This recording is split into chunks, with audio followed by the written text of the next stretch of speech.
Hello everyone, welcome to our channel Nilesh education. देख आज आम दशम श्रेणी बा 10th क्लास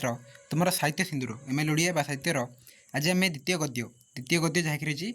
जन्मभूमि प्रबंध को आलोचना करवा। एटी प्राबंधिक रही कृष्णचंद्र पाणिग्राही। तो आज आम जन्मभूमि प्रबंध को पढ़ा। पूर्वर आम तुम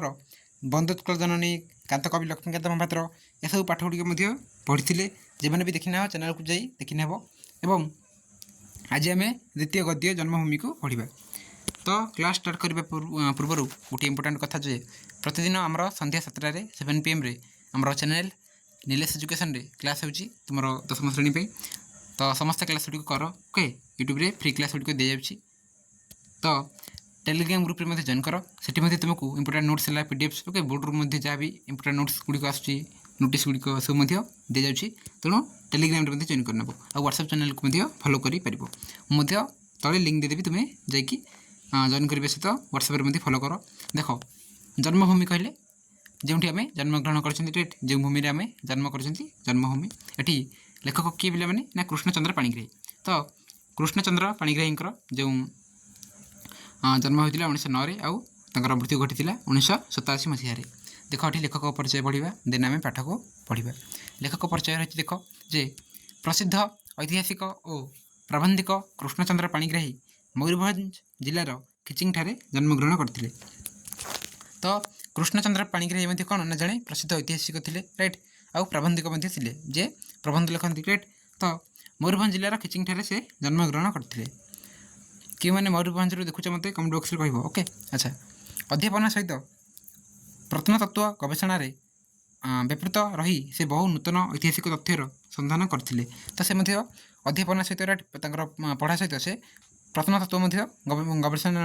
व्यापृत रही से बहु नूतन ऐतिहासिक तथ्यर संधान करते राइट। से जन ऐतिहासिक थे इतिहास विषय राइट किसी नूतन जगह है सब विषय से संधान करते। भुवनेश्वर प्रत्नतात्विक अवशेष विषय इंग्राजी लिखित गवेषणा ग्रंथ अत्यंत उपादेय सृष्टि। तो से जड़े माने गोटे लिखिं राइट गोटे विषय जहाँकि इंग्राजी तो गवेषणा ग्रंथ राइट गवेषणा करके लिखिं कौन ना भुवनेश्वर प्रत्नतात्विक अवशेष राइट। यह गोटे कौन ना सृष्टि लेखा ओडिया भाषा मौलिक प्रबंध लिखि प्रतिभावान कृष्णचंद्र पाणिग्राही ओडिया साहित्यर इतिहास स्वतंत्र स्थान अधिकारी होती। तो से आमर ओडिया साहित्य से कौन ना स्वतंत्र स्थान अधिकार कर साहित्य ओडिया साहित्य विषय लिखिकी सत्य सहित तथ्यर समन्वय। तो सत्य साहित्य मैंने तथ्यर समन्वय रही अकाट्य जुक्ति और मंदर गंभीर भाषा प्रबंध गुड़ी को अनुपम मर्यादा प्रदान करता। जो अकाट्य जुक्ति रही रेट जो भाषा गुड़िक रही रेट मंदर गंभीर भाषा तो से बहुत ये मर्यादा प्रदान करुच्ची। प्रबंध मानस लेखा गुड़िक इतिहास और किंवदंती सारला साहित्यर ऐतिहासिक चित्र और आत्मजीवनी आत्मजीवनी मो समय ओडिशा प्रभृति प्रधान कृति। तो से बहुत गुड़िया लेखा लिखिं जमीक प्रबंध मानस है राइट प्रबंध मानस पर इतिहास किंवदंती सारला साहित्य तथा गोटे आत्मजीवनी मो समय ओडिशा राइट समय ओडिशा नहीं लिखिं। तो आम जो पढ़ा जन्मभूमि प्रबंध मानस संगृहित होती जन्मभूमि प्रबंध। लेखक केमती जन्मभूमि प्रकृत अर्थ संधान करी अरण्य प्रकृति बेष्टित निज पल्ली जन्ममाटीर अनन्य महत्व दर्शाई से लिखिं। ग्रामर राज्य राज्यर देश देश और केमती विश्ववासी होगापी एवं महानुभावतार परिधि को आम प्रथमे पल्ली आरंभ करने को आह्वान देते। वसुधैव कुटुंबकम भावना ही प्रबंधटी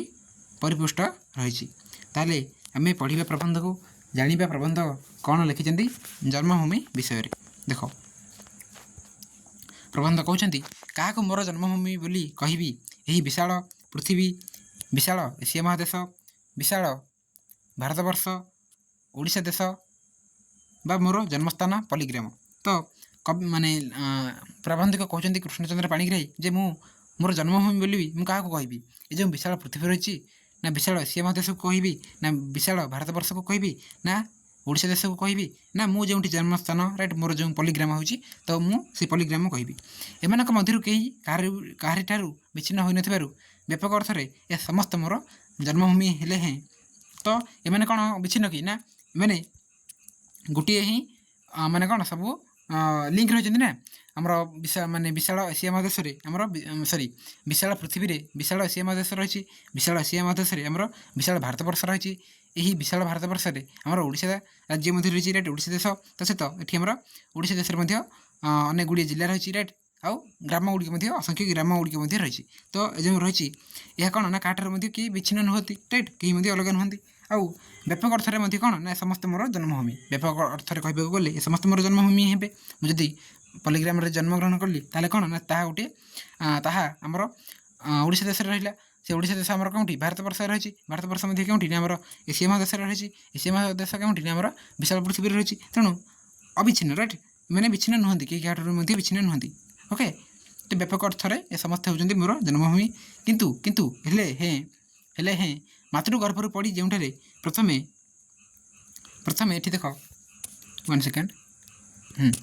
ଭୂମି ସ୍ପର୍ଶ କଲି, ଯେଉଁଠାରେ ରୂପ ରସ ଗନ୍ଧ ସ୍ପର୍ଶର ପ୍ରଥମ ପରିଚୟ ପାଇଲି, ବିଷମ ବିପାକ ବେଳେ ଯେ ଅଞ୍ଚଳ ଫଳ ପୁଷ୍ପ ଶାକ ତଣ୍ଡୁଳ ଢାଳି ଦେଇ ଶିଶୁ ପ୍ରାଣକୁ ପରିପୁଷ୍ଟ କଲା, ସେହି ପଲ୍ଲୀ ମୋର ଜନ୍ମଭୂମି। ତାପରେ କ'ଣ କହିଛନ୍ତି ନା ଏସବୁ ତ ଠିକ୍ ଅଛି ରାଇଟ୍, ଏସବୁ ମୋର ଜନ୍ମଭୂମି, କିନ୍ତୁ ହେଲେ ହେଁ ମାତୃଗର୍ଭରୁ ମାନେ ମୁଁ ଜନ୍ମ ହେବା ପରେ ରାଇଟ୍ ମାତୃଗର୍ଭରୁ ପଡ଼ି ଯେଉଁଠାରେ ମୁଁ ପ୍ରଥମେ ଭୂମିକୁ ସ୍ପର୍ଶ କରିଥିଲି, ଯେଉଁଠାରେ ରୂପ ରସ ଗନ୍ଧ ସ୍ପର୍ଶର ମଧ୍ୟ ପ୍ରଥମ ପରିଚୟ ପାଇଲି, ଯେଉଁଠୁ ମୁଁ ରୂପ ରସ ରାଇଟ୍ ଗନ୍ଧ ସ୍ପର୍ଶ ମଧ୍ୟ ପାଇଲି, ଛୁଇଁଲି ରାଇଟ୍। ତା ସହିତ ବିଷମ ବିପାକ ବେଳେ ମାନେ କ'ଣ ଜନ୍ମ ହେବା ସମୟରେ ଓକେ ଜନ୍ମ ହେବା ପରେ ଯେଉଁ ପରେ କ'ଣ ହୋଇଛି ନା ମୁଁ ମଧ୍ୟ ଧୀରେ ଧୀରେ ବଡ଼ ହୋଇଛି। ତ ଏହାପରେ ମଧ୍ୟ କ'ଣ ନା ଯେଉଁ ଅଞ୍ଚଳ ରାଇଟ୍ ମୁଁ ଯେଉଁଠି ରହିଲି, ଯେଉଁ ଅଞ୍ଚଳ ଫଳ ପୁଷ୍ପ ଶାକ ତଣ୍ଡୁଳ ଓକେ, ତ ଏଠି ଶାକ କହିଲେ ଶାଗ ଆଉ ତଣ୍ଡୁଳ କହିଲେ କ'ଣ ନା ଯେଉଁ ଚାଉଳର କ୍ଷୁଦ୍ର ଅଂଶ ରାଇଟ୍, ଯାହାକୁ ଆମେ କ୍ଷୁଦ ବୋଲି କହିଥାଉ ରାଇଟ୍, କ୍ଷୁଦ ଜାଉରେ ତିଆରି କରାଯାଏ ଓକେ କ୍ଷୁଦ। ତ ତାହା ଓକେ ଏସବୁର ଯେଉଁ ଖାଇକି ରାଇଟ୍ ଏସବୁ ଖାଇ ପିଇ ଶିଶୁ ପ୍ରାଣକୁ ପରିପୁଷ୍ଟ କଲି ରାଇଟ୍, ସେହି ପଲ୍ଲୀ ହିଁ ମୋର ଜନ୍ମଭୂମି। ସେ ପଲ୍ଲୀ କ'ଣ ସେହି ଗ୍ରାମ ମୋର ଜନ୍ମଭୂମି ବୋଲି କହିଛନ୍ତି କିଏ ପ୍ରବନ୍ଧିକ। ତାପରେ ଦେଖ ସେହି ମୋର ମାତା ଧାତ୍ରୀ ଆଉ ଶିକ୍ଷୟତ୍ରୀ, ସେହି ମୋର କ'ଣ ନା ସେ ମୋର ମାତା ରାଇଟ୍, ସେ ମୋର ମା', ସେ ମୋର ଧାତ୍ରୀ, ସେହି ମୋର କ'ଣ ଯିଏ ଧାରଣ କରେ ଓକେ ଧାତ୍ରୀ, ତ ସେହି ମୋର ଧାତ୍ରୀ ଆଉ ସେ ମୋର ଶିକ୍ଷୟତ୍ରୀ, ସେହି ମୋର ଶିକ୍ଷୟତ୍ରୀ ରାଇଟ୍ ଯିଏ ଶିକ୍ଷା ଦିଏ, ଶିକ୍ଷକ ଶିକ୍ଷୟତ୍ରୀ ରାଇଟ୍ ସ୍ତ୍ରୀଲିଙ୍ଗ ଶିକ୍ଷୟତ୍ରୀ, ତ ସେହି ମୋର ମାତା ଧାତ୍ରୀ ଆଉ ଶିକ୍ଷୟତ୍ରୀ ବୋଲି କହିଛନ୍ତି। ତ ଆଇ ସୂର୍ଯ୍ୟ ଯେତେ ବେଶୀ ଘନିଷ୍ଠ ହେବାର କଥା, କିନ୍ତୁ ଏ ସମ୍ବନ୍ଧ ଦିନକୁ ଦିନ କ୍ଷଣ ହୋଇ ଯେପରିକି ଲୀନ ହେବାକୁ ବସିଛି। ତ ଏଠି କହିଛନ୍ତି ପ୍ରବନ୍ଧିକ କ'ଣ ନା ଆଇ ସୂର୍ଯ୍ୟ ରାଇଟ୍, ଆଇ ରୂପକ ସୂର୍ଯ୍ୟ ଯେତେ ବେଶୀ ଘନିଷ୍ଠ ହେବାରେ ଲାଗିଛନ୍ତି ରାଇଟ୍ ହେବା କଥା, କିନ୍ତୁ ଏ ଯେଉଁ ସମ୍ବନ୍ଧ ରହିଛି ମୋର କ'ଣ ନା ତାହା ଦିନକୁ ଦିନ କ୍ଷୀଣ ହୋଇ ଯେପରିକି ଲୀନ ହେବାକୁ ବସିଛି। କାରଣ ମୁଁ କ'ଣ ମୋର ଗ୍ରାମରେ ହିଁ ରହିବି କି ନା, ମୋତେ ମଧ୍ୟ ଚାକିରି ପାଇଁ ମୋତେ ଅନ୍ୟ ଜାଗାକୁ ଯିବାକୁ ପଡ଼ିବ ରାଇଟ୍। ତ ଏମିତି ସେ କ'ଣ ନା ଆମକୁ ମଧ୍ୟ ଲୀନ ହେବାକୁ ବସି ମାନେ କ'ଣ ଯେଉଁ ରହିଛି କି ଯେଉଁ କ୍ଷୀଣ ଏସବୁ ଏଇ ଯେଉଁ କ୍ଷୀଣ ମଧ୍ୟ ଲୀନ ହେବ। ସମୟ ସ୍ରୋତରେ ନିଃସହାୟ ଶୁଷ୍କ ତୃଣ ପରି ମୁଁ ଭାସି ଚାଲିଛି। ତୁମର ସଳଥ ମଧ୍ୟ ଆସେ ରାଇଟ୍, ଯେ ସମୟ ସ୍ରୋତରେ ନିଃସହାୟ ଶୁଷ୍କ ତୃଣ ପରି ମୁଁ ଭାସି ଚାଲିଛି। ଯେମିତି ନଦୀରେ ଯେମିତି ଗୋଟେ ଶୁଷ୍କ ତୃଣ ଆମେ ନେଇପାରିବା ଘାସ ରାଇଟ୍, ତ ଘାସ କ'ଣ ହୁଏ ପିଲାମାନେ ନା ଯେମିତି ଗୋଟେ ନଦୀରେ କ'ଣ ନା ବହି ଚାଲେ ରାଇଟ୍, ଯଦି ଘାସ ଟିକେ ଯଦି ନଦୀରେ ପଡ଼ିଛି ରାଇଟ୍, ତ ନଦୀ ଯେମିତି ଆଗକୁ ଯାଉଥିବ ସେ ଘାସ ମଧ୍ୟ କ'ଣ ଯେଉଁ ତୃଣଟି ଶୁଷ୍କ ତୃଣ ସେ ମଧ୍ୟ ଆଗକୁ ଚାଲିଥିବ। ନଦୀଟି ଯେଉଁଠି ସମୁଦ୍ରରେ ମିଶିବ ସେ ମଧ୍ୟ ପୁଣି ସମୁଦ୍ରରେ ମିଶିଯିବ, ଯେଉଁ ଶୁଷ୍କ ତୃଣଟା ପୁଣି ସମୁଦ୍ରରେ ମଧ୍ୟ ଏପଟ ସେପଟ ଚାଲିଥିବ ରାଇଟ୍। ତ ଏଇଭଳି ନିଃସହାୟ ଶୁଷ୍କ ତୃଣ ପରି ମୁଁ ମଧ୍ୟ ସମୟ ସ୍ରୋତରେ ପ୍ରାବନ୍ଧିକ କ'ଣ ନା ସମୟ ସ୍ରୋତରେ କ'ଣ ଚାଲିଛନ୍ତି ବୋଲି କହୁଛନ୍ତି ରାଇଟ୍, ମୁଁ ଭାସି ଚାଲିଛି। ସମୟ ମୋତେ ଯେମିତି ଯେଉଁଠିକୁ ନେଉଛି ମୁଁ ମଧ୍ୟ ସେଇଠି ଯାଉଛି ରାଇଟ୍, ସେମିତି ଚାଲିଛି ମୋର। ଜନ୍ମ ହେଲା ପରେ ମୁଁ ମଧ୍ୟ କ'ଣ ଖେଳା ବୁଲା କରିଛି, ତାପରେ ପଢ଼ାପଢ଼ି କରିଛି, ତା ସହିତ ଅନ୍ୟ ଜାଗାକୁ ମଧ୍ୟ ଯାଇଛି ରାଇଟ୍, ଚାକିରି ପାଇଁ ହେଉ ଅନ୍ୟ ଯାହା ବି କାମ, ତା ସହିତ ମୁଁ କ'ଣ ନା ଏମିତି ଚାଲିଛି ବୋଲି କହିଛନ୍ତି। ନେକ୍ସଟ ଯିବା, ପ୍ରାବନ୍ଧିକ କହୁଛନ୍ତି ମୋର ଜନ୍ମଭୂମିକୁ ଫେରିଯିବା ପାଇଁ ମୋର ନୈତିକ ସାହସ ନାହିଁ। ତାପରେ କ'ଣ କହିଛନ୍ତି ନା ମୋର ଜନ୍ମଭୂମିକୁ ମୁଁ ପୁଣି ଫେରିଯିବା ପାଇଁ ମୋର ନୈତିକ ସାହସ ନାହିଁ। ଏହା ଭିତରେ ମୋର ପୁନର୍ଜନ୍ମ ଘଟିଯାଇଛି। ଏହା ଭିତରେ କ'ଣ ହେଉଛି ନା ମୋର ପୁନର୍ଜନ୍ମ ଘଟିଯାଇଛି, ତେଣୁ ମୋର ମଧ୍ୟ ମୋ ଜନ୍ମଭୂମିକୁ ଫେରିଯିବାକୁ ମଧ୍ୟ ମୋର ନୈତିକ ସାହସ ନାହିଁ। କାରଣ ଲେଖକ ମଧ୍ୟ କ'ଣ ହେଉଛନ୍ତି ନା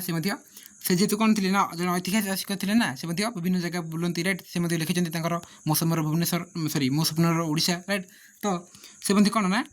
କିଛି କାମ ପାଇଁ ହେଉ ରାଇଟ୍, ତ ସେ ମଧ୍ୟ ବାହାରକୁ ଯାଇଛନ୍ତି। ଆଉ ସେ ମଧ୍ୟ କହୁଛନ୍ତି ଯେ ମୋର ଜନ୍ମଭୂମିକୁ ଫେରିଯିବା ପାଇଁ ମୋର ମଧ୍ୟ ସେମିତି ନୈତିକ ସାହସ ଆସିନାହିଁ ରାଇଟ୍, ମୋତେ ଯିବାକୁ ମଧ୍ୟ ମୋର ସେମିତି ସାହସ ନାହିଁ। ଆଉ ଏହା ଭିତରେ ମଧ୍ୟ ମୋର ପୁନର୍ଜନ୍ମ ଘଟିଯାଇଛି। ପୁଣି ଥରେ ମୁଁ କ'ଣ ହେଉଛି ନା ଯେହେତୁ ଗୋଟେ ଜାଗାରେ ଥିଲି ଓକେ ସେଠୁ ମୁଁ ବଢ଼ିଥିଲି ପୁଣି କିଛି କାମ ପାଇଁ ଓକେ ସମୟ ସ୍ରୋତରେ ଯେହେତୁ ମୁଁ ଭାସି ଆସିଛି ତେଣୁ ସେମିତି ମୁଁ ମଧ୍ୟ ଏଠି କ'ଣ ନା ମୋର ପୁନର୍ଜନ୍ମ ଘଟିଛି ରାଇଟ୍ ମୁଁ ଏଠି ପୁଣି ମୋ କାମ କରୁଛି ଆଜି ମୁଁ ତା'ର ରୂପକୁ ଜାତିସ୍ମର କରି ଖାଲି ସ୍ମରଣ କରେ ମୁଁ ମଧ୍ୟ କ'ଣ ନା ଏହାକୁ ଜାତିସ୍ମର ଭାବରେ କେବଳ ମୁଁ ସ୍ମରଣ ରାଇଟ୍ ମନେ ପକାଉଛି ବୋଲି କହିଛନ୍ତି ଜାତିସ୍ମର କହିଲେ କ'ଣରେ ନା ଜାତିସ୍ମର କହିଲେ ଯିଏ ପୂର୍ବ ଜନ୍ମର ଘଟଣାବଳୀକୁ ମନେ ପକାନ୍ତି ରାଇଟ୍ ସେ ହେଉଛନ୍ତି ଜାତିସ୍ମର ତ ମୁଁ ମଧ୍ୟ କ'ଣ ନା ସ୍ମରଣ କରିକି ମୁଁ ମଧ୍ୟ ଏମିତି ରହିଛି ରାଶି ରାଶି ଶାଳ ତରୁ ମଧ୍ୟରେ ତଟିନୀ ବେଷ୍ଟିତ ଭଞ୍ଜ କୀର୍ତ୍ତି କିରୀଟିନୀ ମୋର ଜନ୍ମଭୂମି ମୋ ଆଖି ଆଗରେ ଭାସିଯାଏ କିନ୍ତୁ ତା'ର କୋଳକୁ ଫେରିଯିବା ପାଇଁ ମୋର ସାହସ ହୁଏ ନାହିଁ ପୁଣି ପ୍ରବନ୍ଧକ କ'ଣ କହିଛନ୍ତି ନା ରାଶି ରାଶି ଶାଳ ତରୁ ମାନେ ଆମେ ଯେମିତି କହୁ ରାଇଟ୍ ସମୁଦ୍ରରେ କ'ଣ ନା ଜଳ ରହିଛି ରାଇଟ୍ ରାଶି ରାଶି ଜଳ ତେଣୁ ତାହାକୁ ଆମେ କ'ଣ କହୁ ନା ଜଳରାଶି ବୋଲି କହୁ ସେମିତି ଯେଉଁ ରାଶି ରାଶି ଶାଳ ତରୁ ଆମର ଯେଉଁ ମୟୂରଭଞ୍ଜ ଜାଗା ରହିଛି ରାଇଟ୍ କବିଙ୍କର ଯେଉଁ ଜନ୍ମଭୂମି ରାଇଟ୍ ତ ସେଠି ମଧ୍ୟ କ'ଣ ନା ମୟୂରଭଞ୍ଜରେ ବହୁତ ଶାଳ ତରୁ ମାନେ ଶାଳ ଗଛ ଗୁଡ଼ିକ ରହିଥାଏ ରାଇଟ୍ ରାଶି ରାଶି ମାନେ କ'ଣ ନା ଅନେକ ରାଇଟ୍ ବହୁତ ଗୁଡ଼ିଏ ତ ତାଙ୍କର ଜାଗାରେ ମଧ୍ୟ ଅନେକ ଗୁଡ଼ିଏ ଶାଳ ତରୁ ରହିଛି ରାଇଟ୍ ଶାଳ ଗଛ ତେଣୁ ତାକୁ ମଧ୍ୟ ସେ ରାଶି ରାଶି ଶାଳ ତରୁ ବୋଲି କହିଛନ୍ତି ରାଇଟ୍ ଅନେକ ଗୁଡ଼ିଏ ଯେହେତୁ ଶାଳ ଗଛ ଗୁଡ଼ିକ ରହିଛି ତା ସହିତ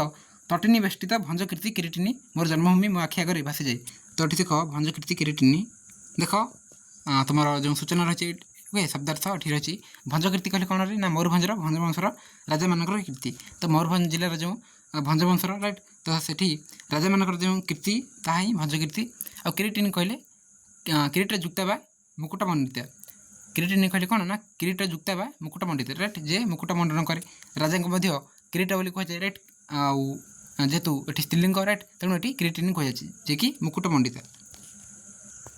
ଏଠାରେ ପ୍ରବନ୍ଧିକ କହିଛନ୍ତି କ'ଣ ନା ଯେମିତି ତଟିନୀ ବେଷ୍ଟିତ ଓକେ ଭଞ୍ଜ କୀର୍ତ୍ତି କିରୀଟିନୀ ରହିଛି ଓକେ ମୋର ଜନ୍ମଭୂମି ମୋ ଆଖି ଆଗରେ ଭାସିଯାଏ କିନ୍ତୁ ତା'ର କୋଳକୁ ମଧ୍ୟ ଫେରିଯିବା ପାଇଁ ମୋର ସାହସ ହୁଏ ନାହିଁ କିନ୍ତୁ ତା କୋଳକୁ ଫେରିଯିବାକୁ ମଧ୍ୟ ମୋର ପୁଣି ସାହସ ହୁଏ ନାହିଁ ମୁଁ ମଧ୍ୟ ମୋ କାମରେ ଯେହେତୁ ମୁଁ ମଧ୍ୟ ବ୍ୟସ୍ତ ରହୁଛି ରାଇଟ୍ ମୋତେ ମଧ୍ୟ ମୋ କାମକୁ କରିବାକୁ ପଡ଼ୁଛି ତେଣୁ ମୋତେ ମଧ୍ୟ ସେମିତି ସାହସ ଆଉ ମିଳୁନାହିଁ ଏହା ବ୍ୟକ୍ତିଗତ ସମସ୍ୟା ନୁହେଁ ଏହା ସମଗ୍ର ଶିକ୍ଷିତ ସମାଜର ସମସ୍ୟା ଏଇଟା କେବଳ ନିଜ ମାନେ କେବଳ ପ୍ରବନ୍ଧକଙ୍କର ସମସ୍ୟା କି ନା ଏଇଟା ଆମର ସମଗ୍ର ଶିକ୍ଷିତ ସମାଜର ସମସ୍ୟା ଅଟେ ରାଇଟ୍ ଆମ ସମସ୍ତଙ୍କର ଏମିତି ସମସ୍ୟା ରହିଛି କେବଳ ପ୍ରବନ୍ଧକଙ୍କର ଏ ଯେଉଁ ସମସ୍ୟା ରହିଛି ବୋଲି କହିନାହାନ୍ତି ଓକେ ସେ କହିଛନ୍ତି ଯେ ଏହା କେବଳ ମୋର ପାଇଁ ମାନେ ମୋ ପାଇଁ କି ମୋର ଏଇଟା ସମସ୍ୟା ନୁହେଁ ଏଇଟା ଆମର ସମଗ୍ର ଶିକ୍ଷା ମାନେ ଶିକ୍ଷିତ ସମାଜର ସମସ୍ୟା ଅଟେ ଯେଉଁମାନେ ଗାଁରେ ରୁହନ୍ତି ପରେ ଉଚ୍ଚଶିକ୍ଷା ପାଇଁ ହେଉ ଚାକିରି ପାଇଁ ହେଉ ରାଇଟ୍ ତ ସେମାନେ ବାହାରକୁ ପୁଣି ଆସନ୍ତି ରାଇଟ୍ ବାହାର ଜାଗାକୁ ଯାଆନ୍ତି ତ ଏଠି ସେ ଯଦି ପୁଣି ଆସିଯିବେ ରାଇଟ୍ ଏଠି ଯଦି ତାଙ୍କ ଯେଉଁ ଘର ଓକେ ତାଙ୍କ ଜନ୍ମଭୂମିରେ ରହିବେ ତାହେଲେ ସେ ଆଉ କ'ଣ କାମ କରିବେ କେମିତି ଟଙ୍କା ରୋଜଗାର କରିବେ ତେଣୁ ଏଇଟା ତ ଚାଲିଛି ଆଉ ଏଇଟା ମଧ୍ୟ ଗୋଟେ କ'ଣ ନା ସମସ୍ୟା ମଧ୍ୟ ରହିଛି ଧର୍ମାନ୍ତର ଗ୍ରହଣ କଲା ପରେ ବହୁ ଧର୍ମାନ୍ତର ଦୀକ୍ଷିତ ବ୍ୟକ୍ତି ଯେପରି ଧର୍ମ ପାଖରେ ସମସ୍ତ ମାନବିକତାକୁ ଉତ୍ସର୍ଗ କରି ସେମାନଙ୍କ କାମ ପଦବୀ ଭାଷା ଆହାର ବ୍ୟବହାର ବେଶଭୂଷା ଇତ୍ୟାଦି ବଦଳାଇ ଦିଅନ୍ତି ଓ ସେତେବେଳକୁ ଜାତୀୟତା ଭୁଲି ଯେପରି ନିଜ ଜନ୍ମଭୂମିକୁ ସୁଦ୍ଧା ଅସ୍ୱୀକାର କରନ୍ତି ଠିକ୍ ସେହିପରି ସଂଖ୍ୟାତୀତ ଶିକ୍ଷିତ ବ୍ୟକ୍ତି ପ୍ରଚଳିତ ଶିକ୍ଷା ପାଖରେ ସେମାନଙ୍କ ସମସ୍ତ ମାନବିକତାକୁ ଉତ୍ସର୍ଗ କରି ଶେଷ ବେଳକୁ ନିଜର ଜନ୍ମଭୂମିକୁ ସୁଦ୍ଧା ପାଶୋରି ପକାନ୍ତି ଏଠି ପ୍ରବନ୍ଧିକ ବଢ଼ିଆ କଥା ଟିକେ କହିଛନ୍ତି ନାଇଁ କି ଧର୍ମାନ୍ତର ତ ଲୋକ ରହିଛନ୍ତି କିଛି ଧର୍ମକୁ କ'ଣ କହିବେ ନା ସେ ଆପଣାଇବେ ରାଇଟ୍ ଧର୍ମ କିଛି ଜାଣିବେ ତ ଧର୍ମାନ୍ତର ଗ୍ରହଣ କରିବା ପରେ ଯେଉଁ ବହୁ ଧର୍ମାନ୍ତର ଦୀକ୍ଷିତ ବ୍ୟକ୍ତି ଗୁଡ଼ିକ କ'ଣ କରନ୍ତି ନା ଧର୍ମ ପାଖରେ ସମସ୍ତ ମାନବିକତାକୁ ଉତ୍ସର୍ଗ କରିଦିଅନ୍ତି ରାଇଟ୍ ଧର୍ମ ପାଖରେ ହିଁ ତାଙ୍କର ଜୀବନକୁ ଉତ୍ସର୍ଗ କରନ୍ତି ସେମାନଙ୍କର ଯେଉଁ ନାମ ରହିଥାଏ ପଦବୀ ରହିଥାଏ ରାଇଟ୍ ଭାଷା ଆହାର ବ୍ୟବହାର ଗୁଡ଼ିକ ବେଶଭୂଷା ଇତ୍ୟାଦି କ'ଣ କରନ୍ତି ନା ବଦଳାଇ ଦିଅନ୍ତି ଧର୍ମାନ୍ତର ଗ୍ରହଣ କଲା ପରେ ଶେଷ ବେଳକୁ ମଧ୍ୟ କ'ଣ ନା ନିଜ ଜାତୀୟତା ଭୁଲିକି ଯେପରି ନିଜ ଜନ୍ମଭୂମିକୁ ସୁଦ୍ଧା ଅସ୍ୱୀକାର କରନ୍ତି କାରଣ ସେ ଧର୍ମକୁ ଆପଣେଇଛନ୍ତି ରାଇଟ୍ ଧର୍ମରେ ତାଙ୍କ ଯାହା ଜାଣୁଛନ୍ତି ତାହା ହିଁ କରୁଛନ୍ତି ଠିକ୍ ସେହିପରି ସଂଖ୍ୟାତୀତ ଶିକ୍ଷିତ ବ୍ୟକ୍ତି ପ୍ରଚଳିତ ଶିକ୍ଷା ପାଖରେ ସେମାନଙ୍କ ସମସ୍ତ ମାନବିକତାକୁ ଉତ୍ସର୍ଗ କରିକି ଶେଷ ବେଳକୁ କ'ଣ କରୁଛନ୍ତି ନା ନିଜର ଜନ୍ମଭୂମିକୁ ସୁଦ୍ଧା ମଧ୍ୟ ପାଶୋରି ପକାନ୍ତି ସେ ତାଙ୍କର ସ୍ୱାର୍ଥ ଦେଖନ୍ତି ତାଙ୍କ ନିଜ ପାଇଁ ଦେଖନ୍ତି ଏମିତି କହିଛନ୍ତି ଶିକ୍ଷା ସମାପନ ସଙ୍ଗେ ସଙ୍ଗେ ସେମାନଙ୍କର ଏକ ପ୍ରକାର ପୁନର୍ଜନ୍ମ ଘଟିଯାଏ ସେମାନେ ଯେଉଁ ଶିକ୍ଷାକୁ ଶିକ୍ଷା ଗ୍ରହଣ କରନ୍ତି ରାଇଟ୍ ତ ତାହା ହୁଏ ତା ସହିତ କ'ଣ ହୁଏ ସଙ୍ଗେ ସଙ୍ଗେ ସେମାନଙ୍କର ଗୋଟେ ପ୍ରକାର ପୁନର୍ଜନ୍ମ ମଧ୍ୟ ଘଟିଯାଏ ପଲ୍ଲୀଗ୍ରାମକୁ ଫେରିଯାଇ ଜୀବିକା ଅର୍ଜନ କରିବା ଦୂରେ ଥାଉ ସେଠାରେ କିଛି କାଳ ଅବସ୍ଥାନ କରିବା ମଧ୍ୟ ସମ୍ଭବପର ହୁଏ ନାହିଁ ତ ପୁଣି ପ୍ରବନ୍ଧକ କହିଛନ୍ତି ଯେ ଆମେ ଯଦି ପଲ୍ଲୀଗ୍ରାମକୁ ଯିବୁ ରାଇଟ୍ ତ ପଲ୍ଲୀଗ୍ରାମକୁ ଫେରି ଯାଇକି ଗଲା ପରେ ଜୀବିକାର୍ଜନ କରିବା ଦୂରରେ ଥାଉ ରାଇଟ୍ ଆମେ ଯେଉଁ ଜୀବିକାର୍ଜନ ଚଳିବା ରାଇଟ୍ ରହିବା ଚଳିବା ଦୂରରେ ଥାଉ ସେଠାରେ କିଛି କାଳ ଅବସ୍ଥାନ କରିବା ମଧ୍ୟ ସମ୍ଭବପର ହୁଏ ନାହିଁ କିଛି ସମୟ ମଧ୍ୟ ସେଠି ମାନେ କିଛି ଦିନ ମଧ୍ୟ ରହିବା ସେଠି ସମ୍ଭବପର ହୁଏ ନାହିଁ କାରଣ ସେଠି ଗୋଟେ ଜାଗାରୁ ତ ତାଙ୍କ ଗଲେ ରାଇଟ୍ ତାଙ୍କ ଜନ୍ମଭୂମିରୁ ତାଙ୍କେ ଛାଡ଼ିକି ଗଲେ ରାଇଟ୍ ତ ସେଠି ଯେହେତୁ ଯେଉଁଠି ଗଲେ ରାଇଟ୍ ସେଠି ରହିକି ସେ କ'ଣ କରୁଛନ୍ତି ନା ସେ ଜାଗାର ବିଷୟରେ ଜାଣିଛନ୍ତି ରାଇଟ୍ ସେଠି ଯେମିତି ଚାଲିଚଳନ ହୁଏ ରାଇଟ୍ ସେ ବିଷୟରେ ସବୁ ଜାଣିଛନ୍ତି ସେ ଭାଷା ଜାଣିଛନ୍ତି ପୁଣି ଯଦି ଗ୍ରାମକୁ ଆସିବେ ପୁଣି ଏଠି ଅସୁବିଧା ହେବ ରାଇଟ୍ ଯାଇଥିଲେ ସେଠି ରହିଥିଲେ ବେଶୀ ଦିନ ରହିବା ପରେ ପୁଣି ଯଦି ଆସିବେ ରହିବେ ଏଠି ତ ଠିକ୍ ମଧ୍ୟ କ'ଣ ହେବ ନା କିଛି କାଳ ମଧ୍ୟ ଅବସ୍ଥାନ କରିବା ରାଇଟ୍ କିଛି କାଳ ମଧ୍ୟ ରହିବାକୁ ସମ୍ଭବପର ହେବ ନାହିଁ ବୋଲି କହିଛନ୍ତି ଏଣୁ ଥରେ ଭାବେ ଗ୍ରାମକୁ ଯାଇ କ'ଣ କରିବି ପୁଣି ମଧ୍ୟ ପ୍ରବନ୍ଧିକ ଭାବନ୍ତି ଯେ ମୁଁ ଯଦି ଗାଁକୁ ଯିବି ରାଇଟ୍ ଗ୍ରାମକୁ ତାହେଲେ କ'ଣ କରିବି ସେଠି ଆଉ ଯଦି ଗ୍ରାମର ଉନ୍ନତିକର କାର୍ଯ୍ୟ ପାଇଁ ଯଥାସାଧ୍ୟ ଅର୍ଥଦାନ ହିଁ ମୋର ଏକମାତ୍ର ଅବଶେଷ କର୍ତ୍ତବ୍ୟ ଗ୍ରାମକୁ ନ ଯାଇ ମଧ୍ୟ ତାହା କରାଯାଇପାରେ ତ ଯଦିଓ ଗ୍ରାମକୁ ଗଲି ତାହେଲେ ଉନ୍ନତିକର କାର୍ଯ୍ୟ ପାଇଁ ରାଇଟ୍ ମାନେ କିଛି ଉନ୍ନତି ପାଇଁ ତ ସେଥିପାଇଁ ଯଦି କିଛି ଅର୍ଥଦାନ ମୋର ଏକମାତ୍ର ଅବଶେଷ ମାନେ ଯଦି କିଛି ଅର୍ଥଦାନ ରାଇଟ୍ କିଛି ଟଙ୍କା ଯଦି ମୋ ଠାରୁ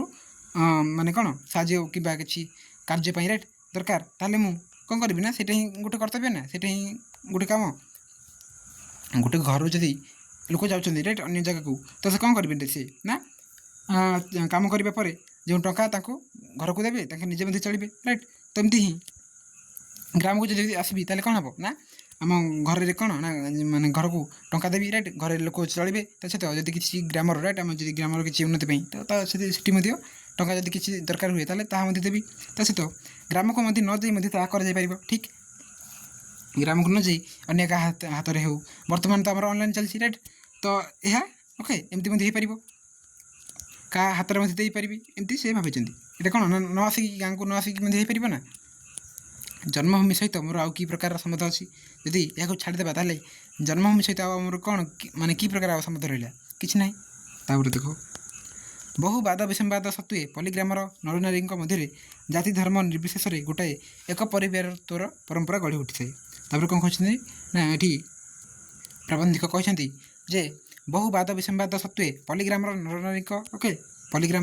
ନରନାରୀଙ୍କ ମଧ୍ୟରେ କ'ଣ ହୁଏ ନା ଜାତି ଧର୍ମ ନିର୍ବିଶେଷରେ ଗୋଟେ ଏକ ପରିବାରତ୍ୱର ପରମ୍ପରା ଗଢ଼ି ଉଠିଥାଏ ତାପରେ କ'ଣ ହେଇଛି ନା କେହି ଭାଇ କେହି ଭଉଣୀ କେହି କକା କେହି ଖୁଡ଼ି ଇତ୍ୟାଦି ଭାବରେ ସମସ୍ତ ଗ୍ରାମବାସୀ ପରସ୍ପର ମଧ୍ୟରେ ପରିଚିତ ହୋଇଥାନ୍ତି ତ ଗୋଟେ ଗ୍ରାମରେ କ'ଣ ହୁଏ ମନେକର ଆମେ ରହିଛନ୍ତି ରାଇଟ୍ ତୁମେ ରହିଛ କିମ୍ବା ଆମେ ରହିଛନ୍ତି ମୁଁ ରହିଛି ତ ଏଠି କ'ଣ ନା ଆମର ପଡ଼ୋଶୀ ହେଇଯିବେ ରାଇଟ୍ ଦୁଇ ଘର ଦୁଇ ସାଇଡ଼୍ରେ କ'ଣ ହେଇଯିବ ପଡ଼ୋଶୀ ତ ସେଟା ଆଖପାଖ ମଧ୍ୟ ଆମେ ପଡ଼ୋଶୀ ବୋଲି କହିପାରିବା ଯେହେତୁ ଗୋଟେ ମାନେ ଗାଁ ଗ୍ରାମ ତ ସେଠି ଅନ୍ୟମାନଙ୍କୁ ମଧ୍ୟ ଆମେ କ'ଣ କହିବା କେହି କାହାକୁ ଆମେ ଯଦି ବଡ଼ ରାଇଟ୍ ବ୍ୟବସାୟରେ ତାହେଲେ ଆମେ ଭାଇ ଡାକିବା କାହାକୁ ଭଉଣୀ ଡାକିବା କେହି ମଧ୍ୟ ଆମକୁ କକା ବୋଲି ଡାକିବା ରାଇଟ୍ କେହି ଆମେ କ'ଣ କରିପାରିବା ନା ଖୁଡ଼ି ବୋଲି ଡାକିବା ରାଇଟ୍ ଏମିତି ଯେଉଁ ପରସ୍ପର ଯେଉଁ ଏକ ପରିବାରତ୍ୱ ଗଢ଼ି ଉଠିଥାଏ ରାଇଟ୍ ଆମର ଗ୍ରାମରେ ନାଇଁ କି ଜାତି ଧର୍ମ ନିର୍ବିଶେଷରେ ମଧ୍ୟ ଆମେ ସବୁ ଜାତି ଧର୍ମକୁ ଯେହେତୁ ଗାଁରେ ରହିଛନ୍ତି ନା ତ ଆମକୁ ଗାଁକୁ ମଧ୍ୟ କ'ଣ ନା ଗୋଟେ ଘର ବୋଲି ଭାବିକି ଘରର ଲୋକ ବୋଲି ଏମିତି ମନେ କରିକି ଆମେ କ'ଣ କରୁ ନା ଆମର ଗୋଟେ ପରମ୍ପରା ଗଢ଼ି ଉଠିଛି ଯାହାକି ଏକ ପରିବାରତ୍ୱର ପରମ୍ପରା କେହି ଭାଇ କେହି ଭଉଣୀ କେହି କକା କେହି ଖୁଡ଼ି ଇତ୍ୟାଦି ଭାବରେ ସମସ୍ତ ଗ୍ରାମବାସୀ ପରସ୍ପର ମଧ୍ୟରେ କ'ଣ ହୁଅନ୍ତି ନା ପରିଚିତ ହୁଅନ୍ତି ମୋ ଜନ୍ମ ସହିତ ଏ ମଧୁର ସମ୍ବନ୍ଧ ଆଉ ମୋର ଆଉ ନାହିଁ ହେଲେ ପ୍ରବନ୍ଧିକ କ'ଣ କହୁଛନ୍ତି ନା ମୋ ଜନ୍ମ ରାଇଟ୍ ମୋ ଜନ୍ମଭୂମି ସହିତ ଏ ଯେଉଁ ମଧୁର ସମ୍ବନ୍ଧଟା ମୋର ଆଉ ନାହିଁ ଏହାକୁ ଗୋଟେ ମଧୁର ସମ୍ବନ୍ଧ ବୋଲି କହିଛନ୍ତି ଏ ଯେଉଁ ରହିଛି ସମ୍ପର୍କ ତ ଏହାର ମାନେ ମୋର ମଧ୍ୟ ଏଥିରେ ଆଉ କିଛି ସମ୍ବନ୍ଧ ନାହିଁ ବୋଲି କହିଛନ୍ତି ଗ୍ରାମଟି ଯାକର ଭାଇ ଭଉଣୀ କକା ଖୁଡ଼ି ମାମୁଁ ମାଇଁ ମଉସା ମାଉସୀ ଇତ୍ୟାଦି ସବୁ ପର ହୋଇଗଲେଣି ସେ ବହୁତ ଦିନ ହେବ କ'ଣ ହୋଇଛନ୍ତି ନା ଜନ୍ମଭୂମିକୁ ମାନେ ତାଙ୍କର ଯେଉଁ ଗାଁକୁ ଆସିନାହାନ୍ତି ବୋଲି ଚେଷ୍ଟା କଲେ ମଧ୍ୟ ଏ ମଧୁର ସମ୍ବନ୍ଧ ଆଉ ଫେରି ପାଇବା ସମ୍ଭବ ନୁହେଁ ଯଦି ମାନେ କ'ଣ ପ୍ରବନ୍ଧିକ କହୁଛନ୍ତି କୃଷ୍ଣଚନ୍ଦ୍ର ପାଣିଗ୍ରାହୀ ମୁଁ ଯଦି ଚେଷ୍ଟା କରିବି ତାହେଲେ ମଧ୍ୟ ଏହା ମୋତେ ମୁଁ ଆଉ କ'ଣ ଫେରି ପାଇପାରିବି କି ନା ମୋତେ ସେ ଲୋକ ମାନେ କ'ଣ ଟିକେ ଚିହ୍ନି ନାହାନ୍ତି ସେତେ ମୋ ସହ ମଧ୍ୟ ସେତେ ମିଳାମିଶା କରିପାରିବେ ନାହିଁ କାରଣ ମୁଁ ଯଦି ନୂଆ ଯାଇଥିବି ରାଇଟ୍ ତାପରେ ଦେଖ ଚେଷ୍ଟା କଲେ ମଧ୍ୟ ମଧୁର ସମ୍ବନ୍ଧଟା ଆଉ ମୁଁ ଫେରି ପାଇବା ସମ୍ଭବ ହେବ ନାହିଁ ଗ୍ରାମ ମୁଣ୍ଡରେ ସାରା ମାଉସୀ ତାପରେ ଦେଖ ଏଠି ବଢ଼ିଆ ଉଦାହରଣ ଗୁଡ଼ିକ ଦେଇଛନ୍ତି ଏଠୁ ତ ଏଠୁ ଦେଖ ଏକ ମାର୍କିଆ ମଧ୍ୟ ଆସେ ଏକ ମାର୍କିଆ ମଧ୍ୟ ଏଠୁ ହିଁ ଆସିଥାଏ ମୁଖ୍ୟତଃ MCQ ହେଲା ଆଉ ତୁମର ଯେଉଁ ସରଳଥ ମୁଁ କହିଲି ଏଠି ଗୋଟେ ରହିଛି ତ ସେ ଲାଷ୍ଟକୁ ଗୋଟେ ରହିଛି ଏଠି ଯେଉଁ ବହୁବାଦ ବିସମ୍ବାଦ ସତ୍ତ୍ୱେ ପଲ୍ଲୀଗ୍ରାମର ନରନାରୀଙ୍କ ମଧ୍ୟରେ ଯେଉଁ ଏକ ପରିବାରତ୍ୱ ପରମ୍ପରା ଗଢ଼ି ଉଠି ରାଇଟ୍ ଏଇଟା ତୁମର ଆସିପାରିବ ସରଳଥରେ ରାଇଟ୍ ସେଭଳି ଆମର ଯଦି କହିବା MCQ ଏଠୁ ତୁମର ମୁଖ୍ୟତଃ ଆସେ ଦେଖ बढ़िया उदाहरण देते ओके माने प्रबंधक बढ़िया उदाहरण देते ग्राम मुंडे सारा माउसी तार छोट पिंडाटी बहु वर्ष धरी प्रस्तर मूर्ति परी बसी आसी गाँव जो ओके मुंडे कहले प्रथम रही तो कौन हो सारा माउसी किए सारा माउसी तार छोट पिंडाटी रही ओके घर आगे कौन होता आगे पे मैंने घर था ओके घर करुले सहित आग को राइट आग को घर को लगे ही पिंडा टे करते राइट पिंडा करते से बसा उठे एमती माने कौन पूर्व चलता तो कौन हुए ना जो पिंडाटी बसिकी राइट पिंडाटी बसिकी बहु वर्ष धरिकी से बसी आ प्रस्तर मूर्ति से केवल बसी रही राइट बहुत समय धरिकी से बसवा ओके प्रस्तर मूर्ति परी बसी आसूँ आज बसी थाए आज से बसी था आगे देखा मात्र पचार केबे आसिलु बापा आगे पचार किंतु आजिकल किंतु कहे केबे आसिल बाबू आजिकल कौन कहे ना केबे आसिल बाबू देख पूर्व जेहतु कौन ना जदि बारंबार जा आसवा करते जो पढ़ा सारे पर तो से कौन करते ना केबे आसिल बापा कारण जानी राइट ग्राम रोते ना गाँव में तेणु जानी आउ गोटे कौन ना जो संपर्क रही कहते ना तो से संपर्क था केबे आसिलु बापा बोली कहते किंतु एवं जेहतु बहु दिन हम प्रबंधक जाना तेणु से कौन कहे जेहतु मुझे बहुत दिन है जाना तेणु केबे आसिल बाबू बोली पचारती सारा माउसी ग्रामर मझे गोविंद भाईर क्षुद्र कुटीर गाँ मझे कौन होना जो गोविंद भाई जड़े रही गोविंद भाईर क्षुद्र कुटीर राइट गोटे छोट कुड़िया राइट कुटीर आजीवन अकर्मा और अविवाहित रही से तार क्षुद्र कुटीर को दुर्ग कर समग्र विश्व विरोध में विद्रोह घोषणा कर जो गोविंद भाई रही ओके गोविंद भाई कौन कर आजीवन ओके जीवन जाक अकर्मा रही अविवाहित राइट विवाहित करना अविवाहित से जो क्षुद्र कुटीर को दुर्ग करके राइट समग्र विश्व विरोध में कौन कर विद्रोह घोषणा कर आगे देखा बहु मान सहित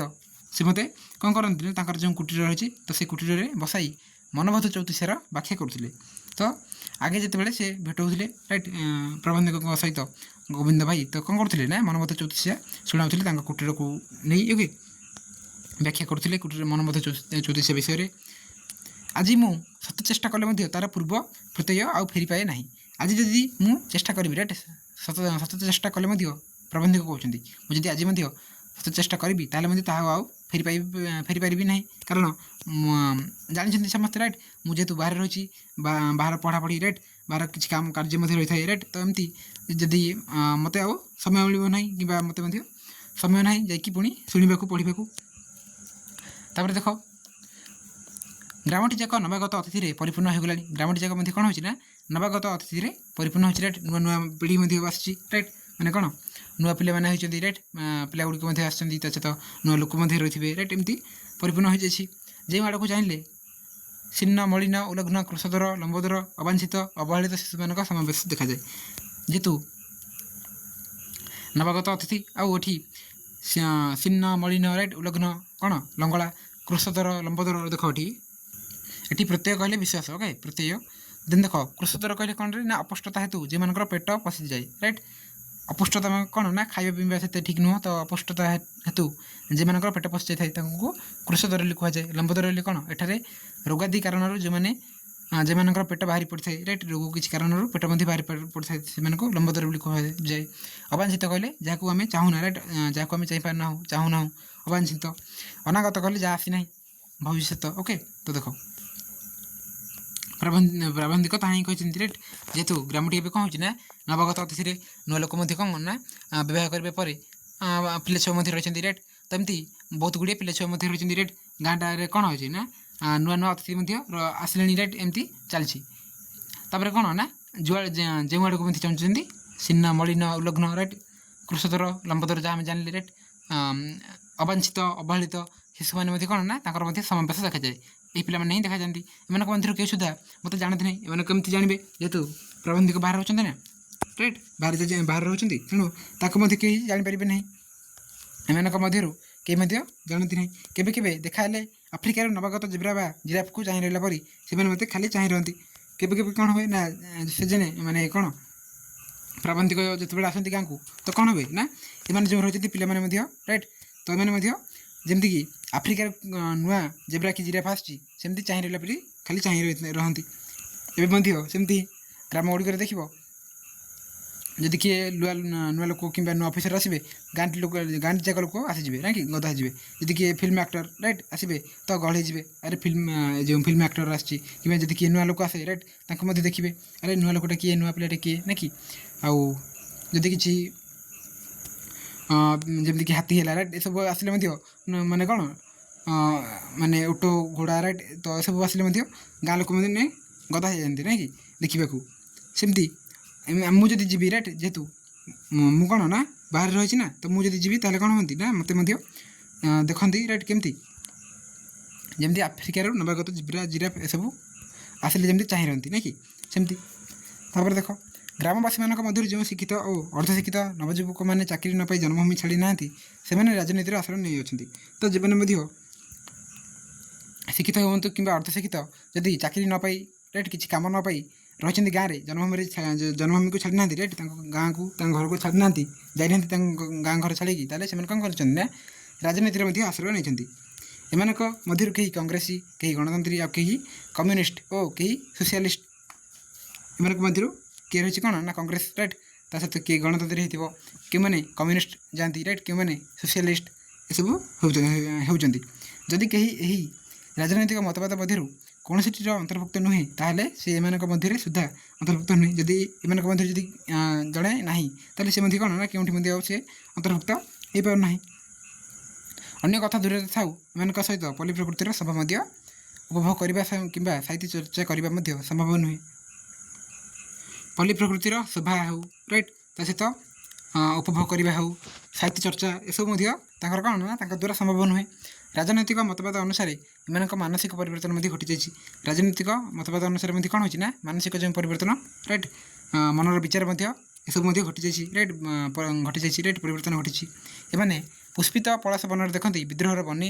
ସ୍ଥଳପଦ୍ମରେ ଦେଖନ୍ତି ଆହବର ରକ୍ତ ଓ ଆନନ୍ଦ କୃଷ୍ଣ ଚୂଡ଼ାରେ ଦେଖନ୍ତି ଅନାଗତ ଯୁଗର ରକ୍ତ କେତନ। ଏଇଟା ମଧ୍ୟ ତୁମର ଷୋଳଥ ଆସିପାରେ ରାଇଟ୍। ତେଣୁ କ'ଣ କହୁଛନ୍ତି ଏଠି ପ୍ରବନ୍ଧିକ ନା ଏମାନେ ପୁଷ୍ପିତ ପଳାଶ ବନରେ ଦେଖନ୍ତି ବିଦ୍ରୋହର ବନି, ସ୍ଥଳପଦ୍ମରେ ଦେଖନ୍ତି କ'ଣ ଆହବର ରକ୍ତ ଆଉ ଆନନ୍ତ କୃଷ୍ଣ ଚୂଡ଼ାରେ ଦେଖନ୍ତି ଅନାଗତ ଯୁଗର ରକ୍ତ କେତନ ଦେଖନ୍ତି ବୋଲି କହିଛନ୍ତି। ତ ଏଠି ପ୍ରବନ୍ଧିକ କହିଛନ୍ତି କ'ଣ ନା ଏ ଯେଉଁ ରହିଛନ୍ତି ଏମାନେ ଯେଉଁ ରହିଛନ୍ତି ରାଇଟ୍, ଯେଉଁମାନେ କେଉଁଠି ମଧ୍ୟ ମାନେ କ'ଣ ରହିନାହାନ୍ତି ରାଜନୀତିକୁ ମଧ୍ୟ ରାଜନୀତିରେ ମଧ୍ୟ ରହିନାହାନ୍ତି ରାଇଟ୍। ତ ସେମାନେ କ'ଣ ଏଠି ଯେଉଁ କୁହାଯାଇଥିଲା ପୂର୍ବରୁ ଯେ ପଲ୍ଲୀ ପ୍ରକୃତିର ଶୋଭା ଉପଭୋଗ କରିବା ପାଇଁ ତ ଆଉ ସାହିତ୍ୟ ଚର୍ଚ୍ଚା କରିବା ପାଇଁ ସମୟ ନାହିଁ ରାଇଟ୍, ମାନେ ସମ୍ଭବ ନୁହେଁ, ଅସମ୍ଭବ। ତା ସହିତ ଏ ଯେଉଁ ରହିଛନ୍ତି ଏମାନେ କ'ଣ ନା ପୁଷ୍ପିତ ପଳାଶ ବନରେ ଦେଖନ୍ତି ବିଦ୍ରୋହର ବନି, ଯେମିତି କିଛି ତାଙ୍କ ନିଜ କଥା ରାଇଟ୍। ସେମାନେ ମଧ୍ୟ ବିଦ୍ରୋହର ବନିକୁ ଦେଖନ୍ତି, ସ୍ଥଳପଦ୍ମରେ ଦେଖନ୍ତି କ'ଣ ନା ଆହବର ରକ୍ତତୀର୍ଥ ଆଉ ଆନନ୍ଦ ଯାହା ଭବିଷ୍ୟତ ରାଇଟ୍, ଅନାଗତ ଭବିଷ୍ୟତ ଯୁଗର ରକ୍ତକ୍ଷେତ୍ର ମଧ୍ୟ ସେମାନେ ଦେଖନ୍ତି। ଏମାନଙ୍କ ମନ ସହିତ ମଧ୍ୟ ଗତି କରି ଚାଲିବା ମଧ୍ୟ ସମ୍ଭବ ହୁଏ ନାହିଁ ବୋଲି କହିଛନ୍ତି। ଏମାନଙ୍କ ମନ ସହିତ ଯଦି ଆମେ ଗତି କରି ଚାଲିବା ତାହେଲେ ମଧ୍ୟ ଏହା ସମ୍ଭବ ନୁହେଁ, କାରଣ ସେମାନେ ଆଉ ମାନେ କ'ଣ କେଉଁଠି ମଧ୍ୟ ଯୋଗ ଦେଇନାହାନ୍ତି ରାଇଟ୍, କିଛି ବିଷୟରେ ମଧ୍ୟ ସେମିତି ଜାଣିନାହାନ୍ତି। ତ ସେମାନେ ତାଙ୍କର ଇଚ୍ଛାରେ ରାଇଟ୍ ତାଙ୍କ ମନରେ ତାଙ୍କେ ଯାହା କରନ୍ତି ଏମିତି କିଛି କହିଛନ୍ତି। ତ ନେକ୍ସଟ କ୍ଲାସ୍ରେ ଆମେ ପୁଣି ଏଠୁ ପଢ଼ିବା ପାର୍ଟ 2ରେ। ତ ଆମର ପ୍ରତିଦିନ 7 PM କ୍ଲାସ୍ ହେଉଛି, ତୁମେମାନେ ମଧ୍ୟ କ୍ଲାସ୍ ଗୁଡ଼ିକ କର। ତ ଆଜିର କ୍ଲାସ୍କୁ ଏଣ୍ଡ କରିବା, ପୁଣି ପାର୍ଟ 2ରେ ଆମେ ନେକ୍ସଟ ଆରମ୍ଭ କରିବା ଜନ୍ମଭୂମିର। Thank you.